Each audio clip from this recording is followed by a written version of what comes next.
Good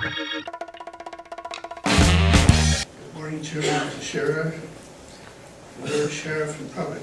Judge out here from Supervisor Gibson's District 2, town of Los Osos. While throwing out a pile of papers from several years ago, I ran across Gibson's campaign literature of 2006. Can't remember whether it was before or after the Wilcox Ed scandal.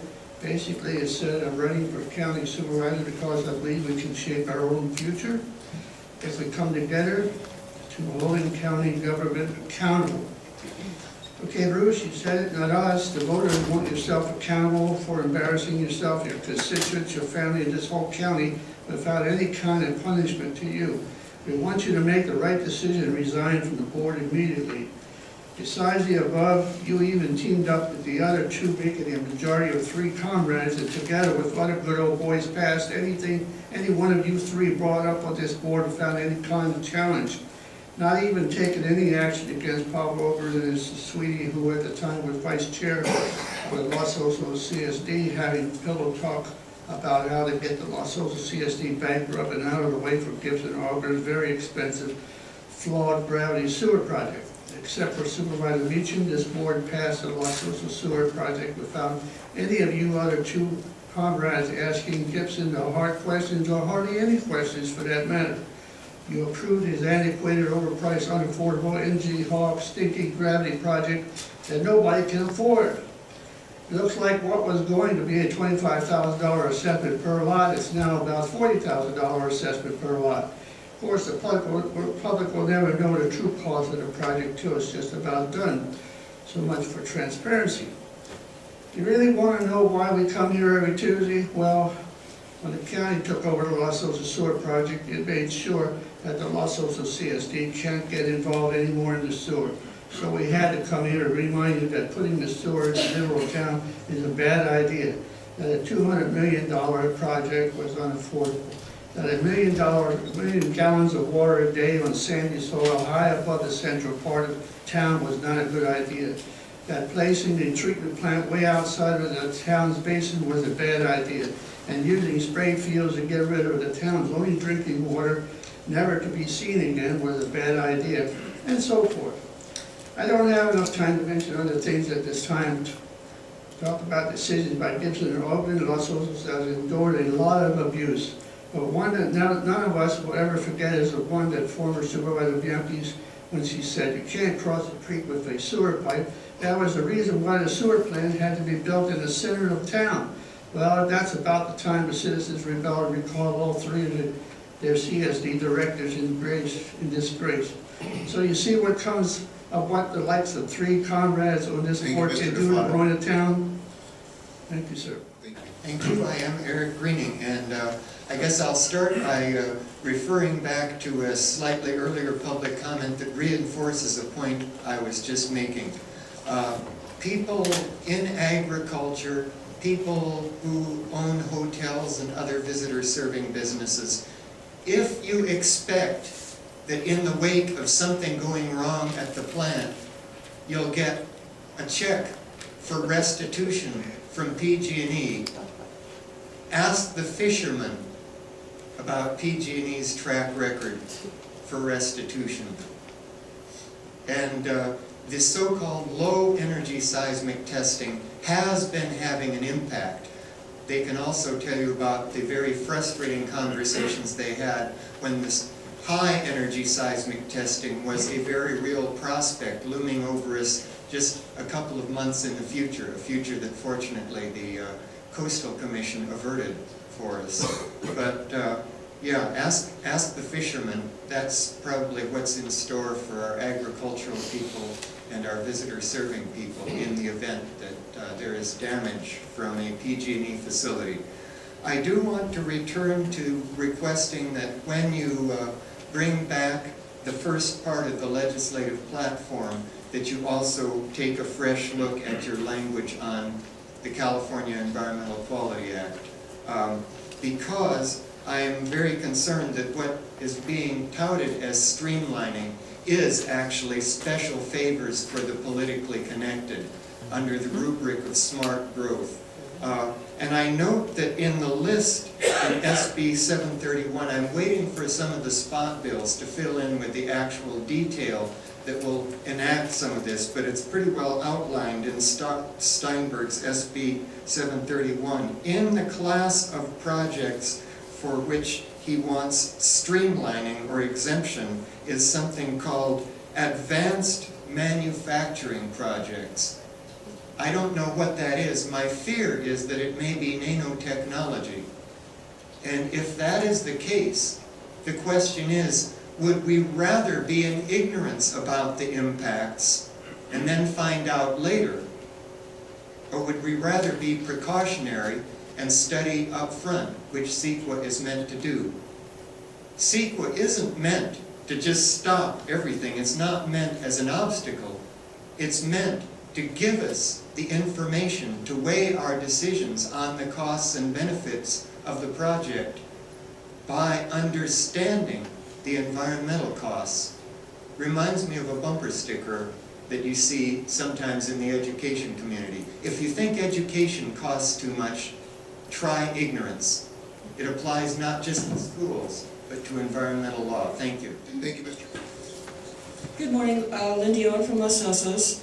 I would like to start off with a serious request that the legislative analysts, we need a job description. I think the salary is extremely high when you remember that the secretary that took care of all 5 supervisors' meetings and coordinating many things makes under $40,000 a year. I'm not comfortable with an at-will employee. If it's going to be at-will, I think each supervisor should be able to pay their at-will assistant out of their own salary. So and then the discussion about what this is costing and Mr. Gibson's concern, I think Mr. Gibson needs to pay for the cost of what it's taken to do investigation to see where the wrongdoings are with having an affair with your legislative assistant secretly for 6 years. Then I kind of want to go back to why I believe that we come here every week, and I actually take pride in being a watchdog because I've seen what happens in government when there are no watchdogs and when people are silenced. And so I will jump out of my skin a little and say, is this Gibson, Ogren, and Wallace County? Because that's who I feel is running the county business at this point. And it's up to all 5 of you to make sure that you do the people's work and that everything that is done is for the county.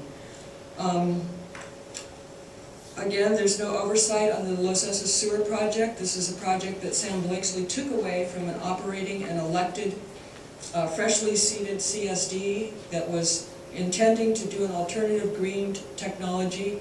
And instead we went back, once Blakesley gave it to the county and Mr. Ogren got hold of it, with Mr. Gibson's assistance, they went back to the same thing that we'd already spent $35 million developing a very flawed program. And now, if you think it was flawed to begin with, it's been reworked and copy-pasted so many times that it's a complete mess. I'm requesting that we do some flow tests in the pipes that have already been installed because it doesn't look like they're putting them to the depths that they were supposed to. And I'm, of course, not an engineer, but I think it makes sense with a over $200 million project that somebody go in at some point and try to get some oversight going. And I'm not very comfortable with Mr. Ogren and Mr. Gibson's choice of John Waddell. He is one person, and we need somebody that's overlooking all the problems that are going on in Los Osos. And I don't want this to backfire on this county because that's who's going to end up looking bad when it does fail.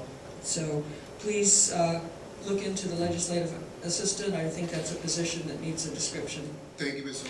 Mike Brown, representing CoLab. I asked the clerk to pass out a copy of the new Senate Bill number 1 from Senator Steinberg. It's mostly a repeat of SB 1156 from last year, which you may remember the governor ultimately vetoed 1156. This was sort of, both bills are sort of couched as well. Redevelopment has gone away, and now maybe we need something to replace it. This one is called the Sustainable Communities Investment Authority, and if it were approved, it would give you as a county board an opportunity to create sustainable communities investment authorities, or you could do it as a JPA with the cities. You could have multiple authorities. And while I disagree with a lot of what Senator Steinberg does, I think as a government artifact, this is a marvelous attempt to create something new. It's almost evocative of the creativity of, if you remember, Robert Moses in New York, who created a number of entities that built the parkways, a lot of the bridges, and a lot of other things in New York.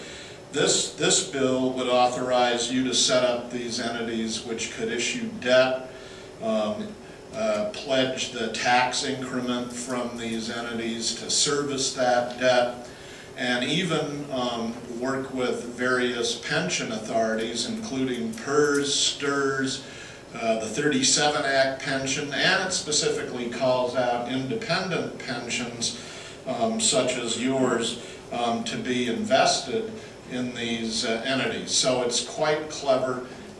We think that you ought to agendize it as a legislative program matter and have a full discussion here before you take any position with CSAC or whatever on it. It could be a massive way to implement smart growth doctrine, execute provisions far beyond anything you could imagine.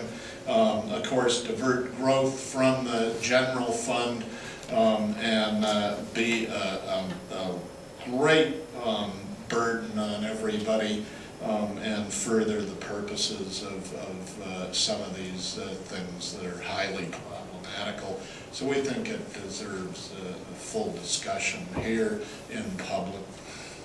Thank you, Mr. Brown. Good morning, Board and Mr. Chairman. My name is David Broadwater from Atascadero. I came down here this morning to speak on agenda item number 9 about slinging toxic sewage sludge on land. But I wanted to be among the folks who spoke out about the toxic sludge that gets spewed around in these chambers from time to time from some of the members of the public. And I just wanted to, I was aware and have seen some of the comments that have been made regarding a legislative aid of one of yours.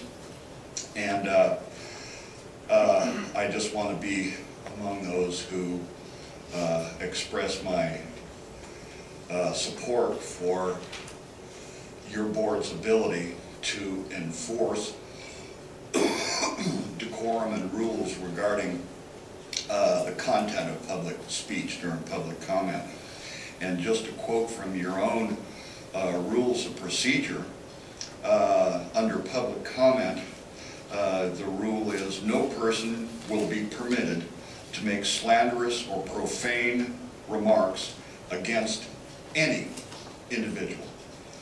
And I'm a strong supporter of the First Amendment as well as the Brown Act, but you're aware that the Brown Act allows you to set rules for decorum and procedure as long as they don't interfere with the public's right to speak.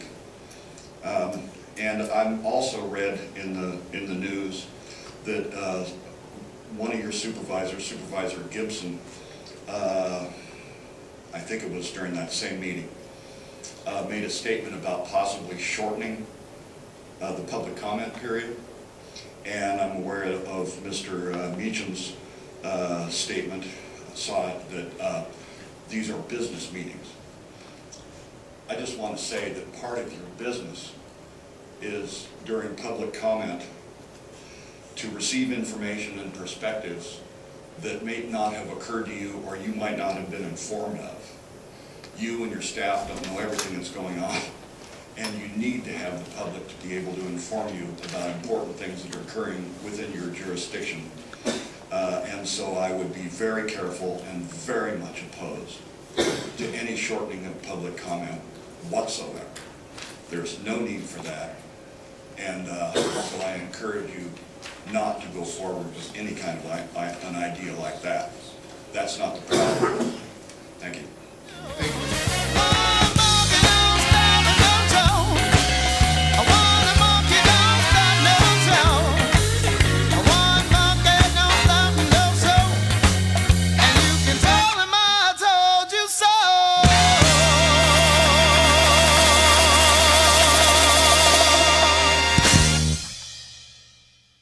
That dog will hunt. That dog will hunt. I'm here to tell you that dog gonna hunt.